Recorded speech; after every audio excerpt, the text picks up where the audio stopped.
Hey viewers, welcome back to the channel. Today's video, we're talking gutters. I finally got some, so I wanted to kind of take you around the house and show you how they turned out. I thought they turned out pretty well. So recall from my previous video about my lament of not having gutters and all the erosion. You can still see all the erosion, but we now have gutters. So I wanted to kind of show you, and I'll start with one of the biggest problem areas. And we talked about this in previous video, right? About how your design of your house, how you really want to think it through and make sure you're okay with all of the consequences of that design. And here's a good example. So we liked this little roof detail right above the windows, the little pseudo dormers, right there. But as you can see, it made the guttering very complex. So here's what they ended up having to do, right? To sheet all the water off that roof, right, and route it appropriately. I had to get, 3 downspouts there to cover it all, right? So at least here, because if that had just been a flat roof, I would not have that downspout in the middle, right? And I wouldn't have those little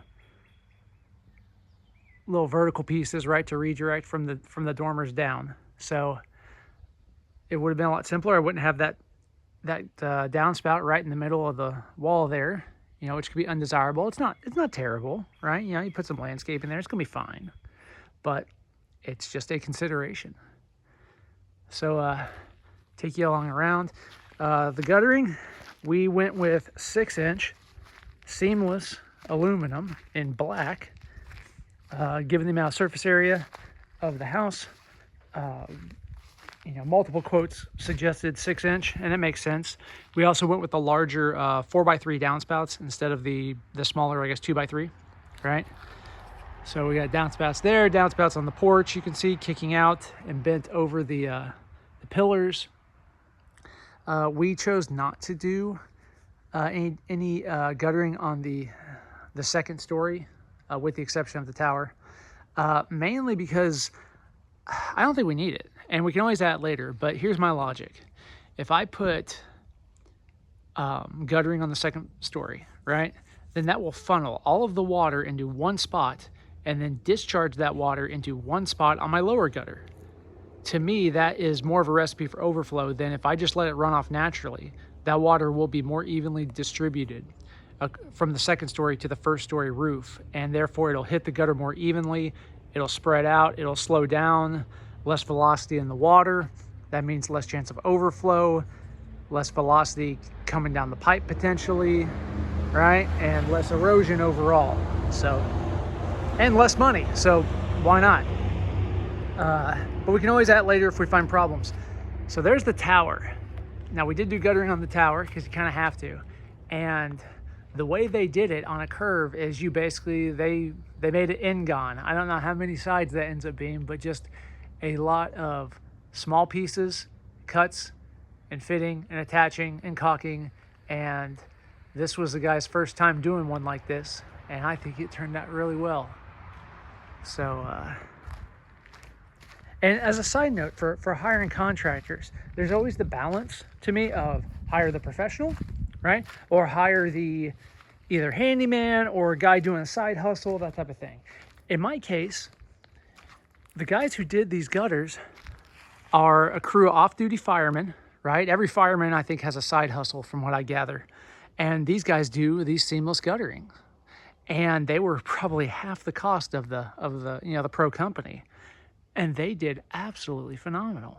So I think this is one case where the lower bid, at least in my case, worked out very well.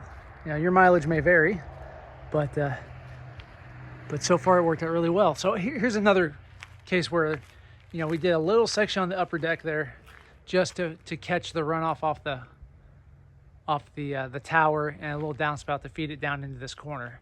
And that will work out really well because the only area that might have a problem is that little valley right there, right up against the tower, and coming off the other roof peak. A little bit of water could hit that and run off, but it's not going to be very much. So we didn't do anything there. So any water that just hits that little section of first floor roof will run down off like it always has been and run, down into that channel. but I think that will be okay. I don't think the volume of water is going to be sufficient to do anything. So we have options to control that if we need to, but for now we left it and we were going to wait and see. So coming around to the side, you see there's another downspout right over by the septic. And then I'll walk you around to the back side. Sorry for the shaky cam.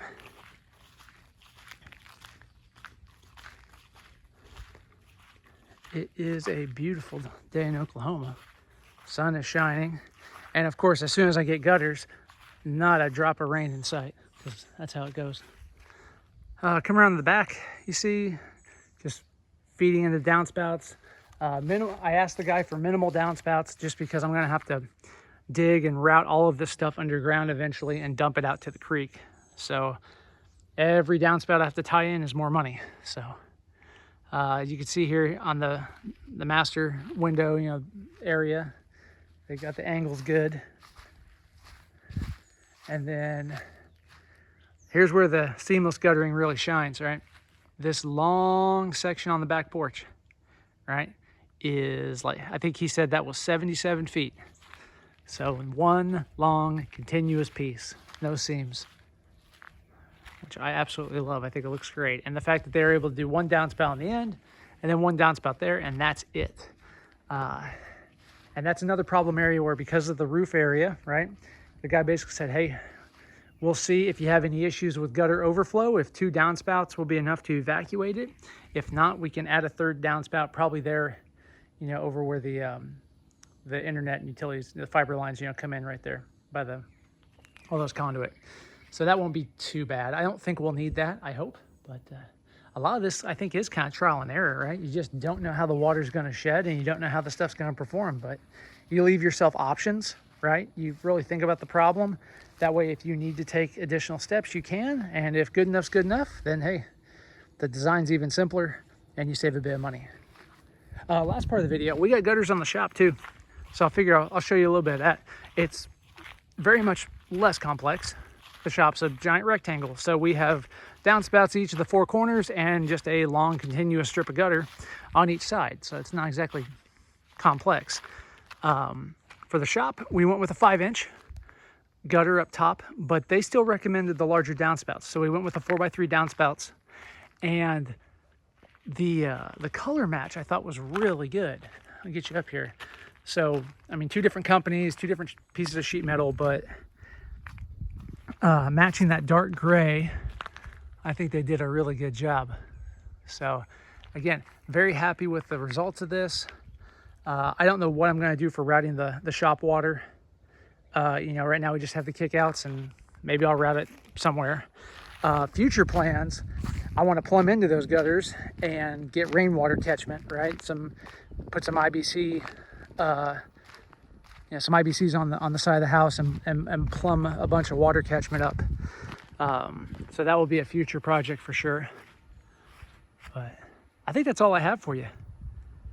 So we have gutters, so moving right along on all the homestead projects. So hope you enjoyed the video. Thank you all for watching, and we'll see you in the next one.